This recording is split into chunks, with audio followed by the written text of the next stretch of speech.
The following program is intended for a mature audience. Viewer discretion is advised. This I've got to see. It's worth watching, so stay tuned.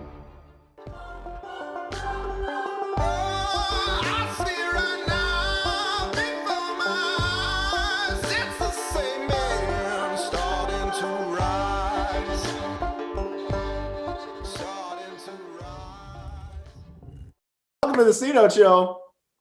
You want to learn how to last longer than 4 seconds? I mean, be on fire within your chest for your own self, for your own life, and be on fire for a relationship. This is Miss Cynthia Kruse, the only woman allowed on the show for her professional feminine perspective. Cynthia and I have been in private practice for going on 5 years. She's been studying men's work psychology. She's a master's in education for 20 some years at this point, 20 years at this point, right? I mean 11 years. I mean 11 years since she was 20. Yes. Did I just say something wrong time-wise? I said something wrong. No, just joking. She's been doing this work for 67 years. She looks great. Welcome, Cynthia. I've been in this field for a long time as well. We both came from the school system where we worked with kids with emotional disabilities, learning disabilities of all kind. I work with boys that were all the highest flyers in the school: gang kids, bipolar, attacked teachers, oppositional defiant, every kind of physical and mental disability that you can think of. Guess who they called in? Me, right? Like, yeah, I'm joking. I loved my job, absolutely loved my job. I got into the school system. The first job I had was changing diapers.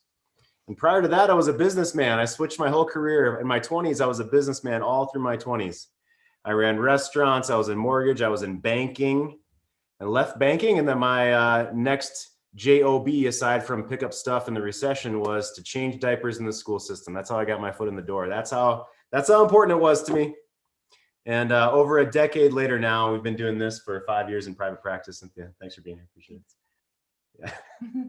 I don't know how I went from diapers to everything else, but I'm hot for teacher. See how I did that? That was never mind. Great segue. Oh, ouch. Ouch. When she says everything is fine, it's not fine. All right, we start off on the platform of comedy. We dive into this shit. We dive into the pool of vulnerability, of questions from the forum, of what would you do?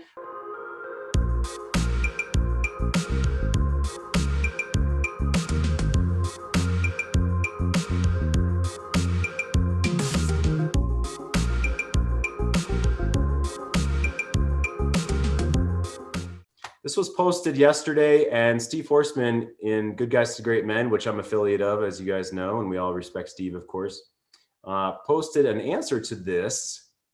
He gave his thoughts on this particular question, and so I wanted to open up to us here first and then see what he said. I just skimmed it. I don't know what he exactly responded, so we're going to jump into this together.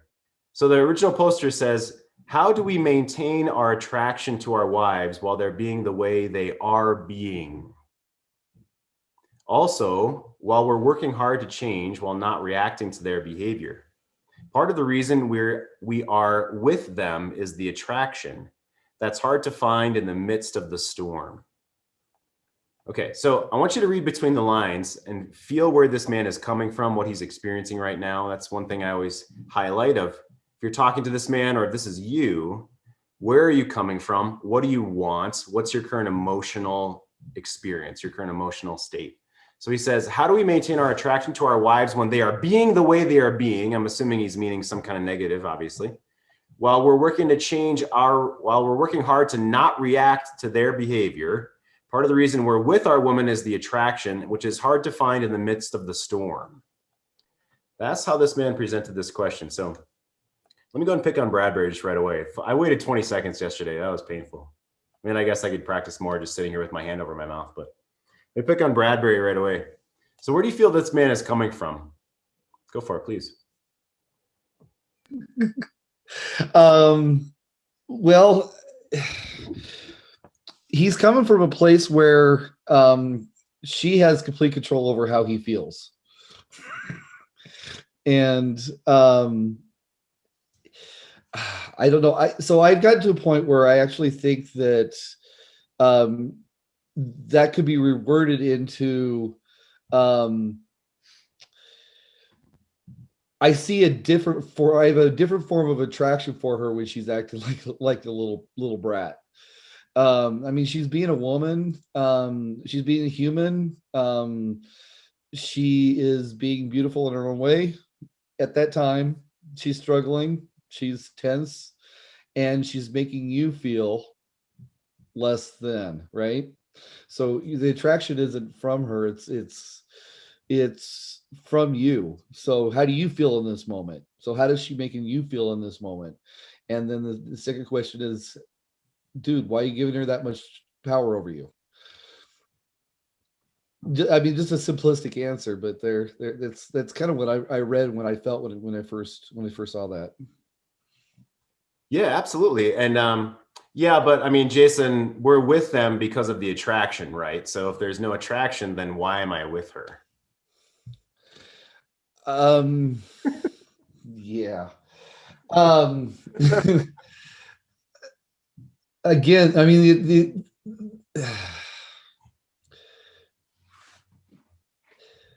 she's beautiful and you're attracted to her regardless. Now, if the only way you're attracted to her is if she's being nice and pleasing and quiet and sitting in the corner and sitting up on a pedestal, are you really attracted to her?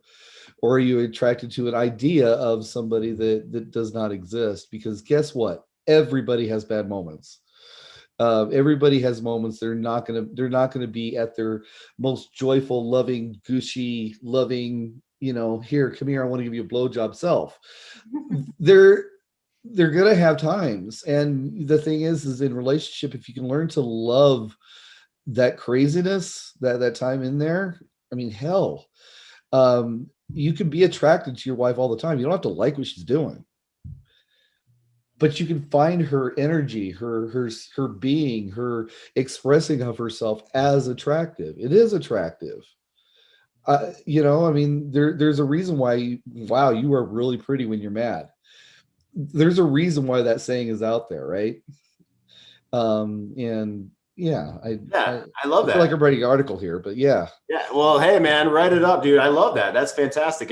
If you're only happy, with your woman when she's being nice and revering you and bowing down to you, then you're loving an idea. You're loving an archetype. You're not necessarily loving her as a person. And you're also not considering the space between the two of you. I mean, this man seems like he's fairly new to this work, which is totally cool. I mean, we've all been in this spot, and he's talking about not reacting to her behavior, whatever that means, while he's working hard to change his own self. So he's working on that emotional regulation, the form of confidence of emotional control within himself. So that's cool. But yeah, he says it's hard to find attraction for her in the midst of the storm. Well, granted, that may be something you haven't practiced for a long time. And I want to ask Cynthia about this here in a second. But, if you think that nature is ugly when there's thunderclouds and it's not a perfectly beautiful sunny day, that's your own subjective experience, your own subjective approach on things. That doesn't mean that it's bad. To watch the rest of this episode for free and other episodes, go to greatmenmovemountains.com/VIP. Punch in your info and watch the rest for free. Get more affection, love, and sex in your marriage. Get less paralyzing fear and rejection. Never miss an episode. Watch anytime, anywhere. 3 a.m. on the toilet. Get full episodes. GreatMenMoveMountains.com/VIP. The C Note Show.